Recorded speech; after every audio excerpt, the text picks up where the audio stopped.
Bonsoir à tous et bienvenue dans le 19h45. Voici les titres de cette session d'information. Les musulmans ont repris le chemin des mosquées après près de 2 mois de fermeture pour cause de limitation de la propagation du coronavirus, mais à condition que les mesures barrières soient respectées, le constat dans ce journal. Une seule gorgée d'eau fraîche après une activité intense en temps de chaleur peut vous rafraîchir. Mais attention, elle peut s'avérer dangereuse pour la santé. La consommation d'eau glacée serait la cause de plusieurs pathologies.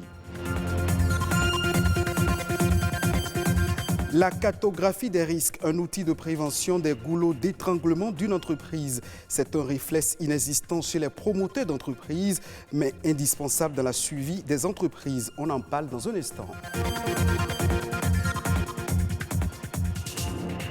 Vous le savez sans aucun doute, depuis le 2 juin dernier, les lieux de culte ont rouvert leurs portes aux fidèles. À l'instar des chrétiens, les musulmans ont aussi effectué leur retour dans les mosquées. Vendredi dernier, de nombreux musulmans ont convergé vers leur lieu habituel de prière. Cela en ayant à l'esprit le respect des mesures imposées par le gouvernement. Qu'en est-il du respect de ces mesures? Le constat dans ce reportage. Pour la prière de Djouman qu'il dirige, Djibril a préparé un sermon inhabituel. Plutôt qu'un enseignement de 30 minutes comme d'ordinaire, il doit être très bref. Il n'a que la moitié de son temps habituel. Nous attendions ce jour, c'est la joie, c'est l'allégresse de retrouver les mosquées. Mais ce n'est pas une ouverture comme les autres. Donc nous essayons de respecter les mesures barrières prônées par les instances fêtières, notamment l'Union islamique du Bénin et les autorités sanitaires. On ne reste pas dans la mosquée plus que 15 minutes, c'est pour ça même le sermon c'est au plus 15 minutes. S'il faut désormais assister à une prière de 15 minutes, les fidèles musulmans vont devoir intégrer dans leurs habitudes de nouveaux changements. Dans cette mosquée, tout change, depuis l'entrée jusqu'au lieu de prière. En rentrant, les gens nous ont donné des masques que vous voyez ici. Et il y a également le dispositif qui était là et les gens se sont lavé les mains. Dans la mosquée, nous avons mis des signes pour montrer là où chaque fidèle va rester pour que la distanciation sociale prévue par les autorités sanitaires soit respectée. Autant de mesures auxquelles les fidèles n'ont pas de gêne à se plier. Ils le font à cœur joie. On dit qu'il faut faire avec. Nous n'avons pas d'autre choix. L'essentiel, c'est la vie. Et puisque nous sommes en vie et nous allons encore vivre plus longtemps que ceci. Dans notre mosquée ici, la mosquée à Ama, vraiment les consignes sont strictes. Le lavage des mains, le masque. Après 2 mois d'expansion de la prière vraiment dans les grandes mosquées, surtout la prière du vendredi, elle est recommandée par l'islam. Aujourd'hui, c'est comme si c'est vraiment la porte du paradis qui est ouverte pour moi. Avons-vous vu jamais le mois de Ramadan où chacun est en train de prier chez lui dans sa chambre? Dans cette toute autre mosquée située sur la plage, pas de dispositif de lavage de mains dans les environs. Pour les ablutions, les mêmes bouilloires sont utilisés par tous les fidèles. Seule mesure respectée tant bien que mal, la distanciation sociale. On a fait les filières de chaque fidèle, là où il doit filer 1 mètre de distance. Si vous voyez, on a fait ça sur le tapis. Et même, nous avons évité les nattes. Chacun a respecté ce qu'on a fait sur le 1 mètre là, pour préserver notre santé. Les musulmans recouvrent depuis ce 2 juin un retour progressif à une vie de prière normale dans les mosquées. Le respect des recommandations du gouvernement va cas un cas. La désinfection des sanctuaires musulmans après la prière reste encore un véritable casse-tête. Depuis le début du coronavirus, plusieurs défilés et investissements ont été annulés, impactant l'économie générée par l'industrie de la mode en Afrique. Les acteurs du secteur misent sur l'innovation numérique et la promotion locale pour faire face à la crise. Les créateurs africains redéfinissent la mode en Afrique et imposent les tissus africains dans le monde entier. Toutefois, les créateurs locaux ne manquent pas d'idées et embrassent de nouveaux marchés comme la fabrication de masques faciaux à partir de pailles africains pour lutter contre la propagation du virus. Pour les créateurs, donner aux masques une touche mode pourrait inciter les populations à se protéger et à donner à l'industrie de la mode sa chance d'être plus durable et plus locale. Venons-en à un geste banal mais qui peut avoir de graves conséquences sur notre santé. Étancher sa soif a fait qu'un verre d'eau bien glacée peut vous rafraîchir la gorge. Mais attention, en dehors de la sensation qu'elle procure, les médecins déconseillent la consommation de l'eau glacée. Elle aurait des effets négatifs sur l'organisme. Consommation de l'eau glacée et ses conséquences, c'est un reportage signé Samson Thiomo, Perspective Tossa. Il y a 3 organes qu'il faut privilégier à les entretenir quand on veut consommer l'eau glacée. Il y a le cœur, le foie et le poumon. Ces 3 organes vitaux ne sont pas réceptifs à la consommation de l'eau glacée. Pourtant, l'eau glacée est très désirée par bon nombre de Béninois, surtout après une journée mouvementée. Quand il fait chaud, nous prenons de l'eau glacée. Quand on a soif, l'eau glacée nous désaltère et on se retrouve mieux. Il paraît qu'elle n'est pas bonne, mais on sent une fraîcheur quand on la consomme. Parfois, quand il fait chaud, je prends de l'eau glacée, mais quand il fait froid aussi, je prends ça. Parfois, ça fait du bien quand on prend ça. L'agréable sensation de fraîcheur et de désaltération que procure à l'organisme l'eau glacée n'est qu'un soulagement temporaire. Sa température, généralement entre 6 et 12 degrés, contraste avec la température de base du corps humain qui est de 37,6 degrés. Selon les spécialistes, cet écart pourrait être un facteur ou un élément déclenchant de certaines pathologies. D'abord, celui qui prend tellement de l'eau glacée, il est exposé à l'obésité.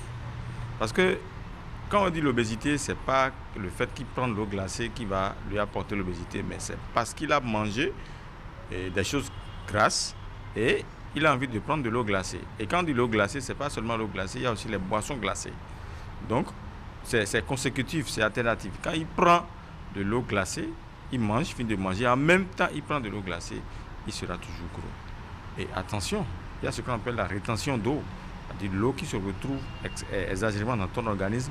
Il faut faire attention à cela parce que ça reçoit beaucoup d'énergie négative sur ce que tu manges. Et l'eau glacée à une température donnée perturbe le fonctionnement du foie et la bonne digestion aussi. Donc je vous conseillerais simplement d'aimer le chaud, de prendre de l'eau tiède ou bien du thé. Et là, vous allez maintenir votre forme et éviter certaines maladies qui tournent autour de l'obésité. Et quand il y a l'obésité, les autres maladies commencent à s'installer. 2 litres d'eau par jour, c'est la moyenne recommandée par les médecins pour hydrater son organisme. Ce liquide précieux est bénéfique pour la santé. Pour rester en bonne santé, il est préférable d'éviter de boire autant qu'on peut toute boisson glacée. Des entreprises naissent chaque jour et d'autres ferment très tôt leurs portes. L'une des raisons de ces fermetures brusques est le défaut de cartographie des risques, un véritable outil de prévention et de gestion des risques au travail. Que gagnent les entreprises à disposer d'une cartographie des risques?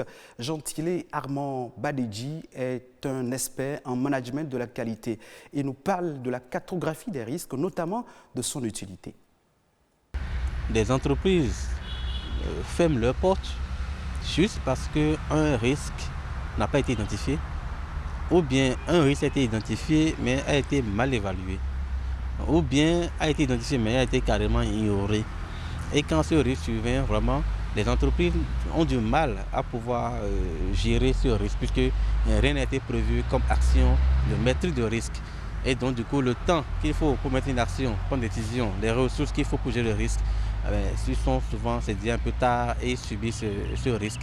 Ils perdent soit des marchés, ils perdent soit des clients, ou bien carrément c'est des risques liés à la fiscalité, à l'impôt, ils sont fermés, sont redressés. Voilà, donc beaucoup d'entreprises aujourd'hui ferment leurs portes et des projets échouent juste parce que l'aspect risque est souvent négligé. J'invite et j'exhorte les entreprises, les chefs d'entreprise à identifier les risques liés à leur activité. Ils n'ont rien à perdre à le faire. Ils n'ont rien à perdre à prendre des mesures pour anticiper. C'est donc pour gérer ces risques qui peuvent nuire à l'entreprise qu'on élabore un document qu'on appelle une cartographie des risques.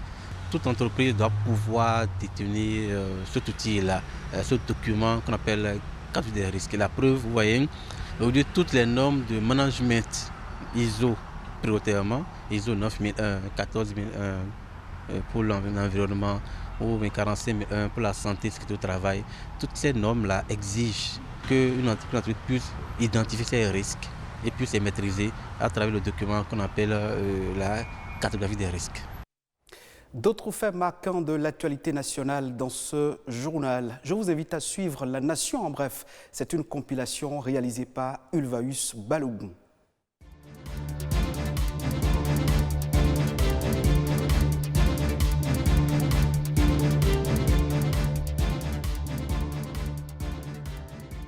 « 5131 entreprises ont été créées au Bénin durant le premier semestre de l'année 2020 grâce à la plateforme de création d'entreprises en ligne www.monentreprise.bj. Selon les statistiques affichées sur la plateforme, les 5131 entreprises ont été créées du 1er janvier au 8 juin 2020.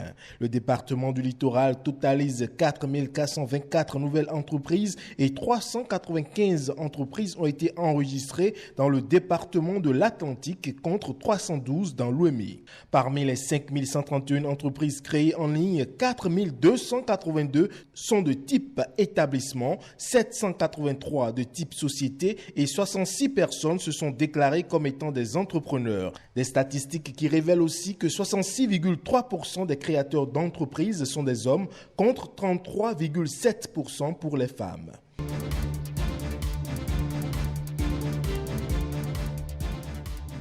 La coopération technique allemande GIZ vient d'apporter un soutien de taille à l'Association nationale des communes du Bénin, ANCB, dans la riposte contre le coronavirus au Bénin. C'est à travers un don de 185 dispositifs de lavage des mains, 300 bidons de 5 litres de savon liquide destinés aux lieux publics et écoles de 38 communes du Bénin. Ce don entre dans le cadre de l'appui à la riposte contre le coronavirus, notamment à travers la mise en œuvre du programme Eau, Hygiène et Assainissement. Il s'agit donc d'aider les populations des communes reculées du Bénin à faire du lavage des mains un geste instinctif afin d'aider à enrayer la pandémie.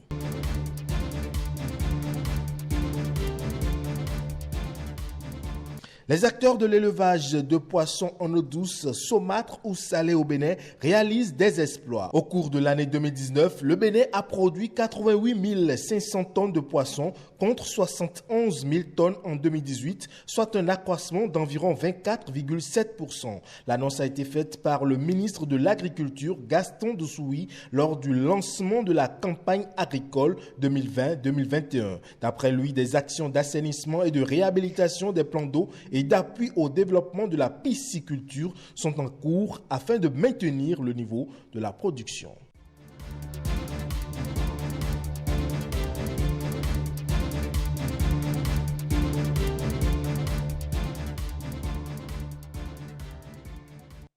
C'est la fin de ce journal. Merci de votre attention. Vous pouvez suivre ce journal sur le site de l'OATB, www.oatb.bj.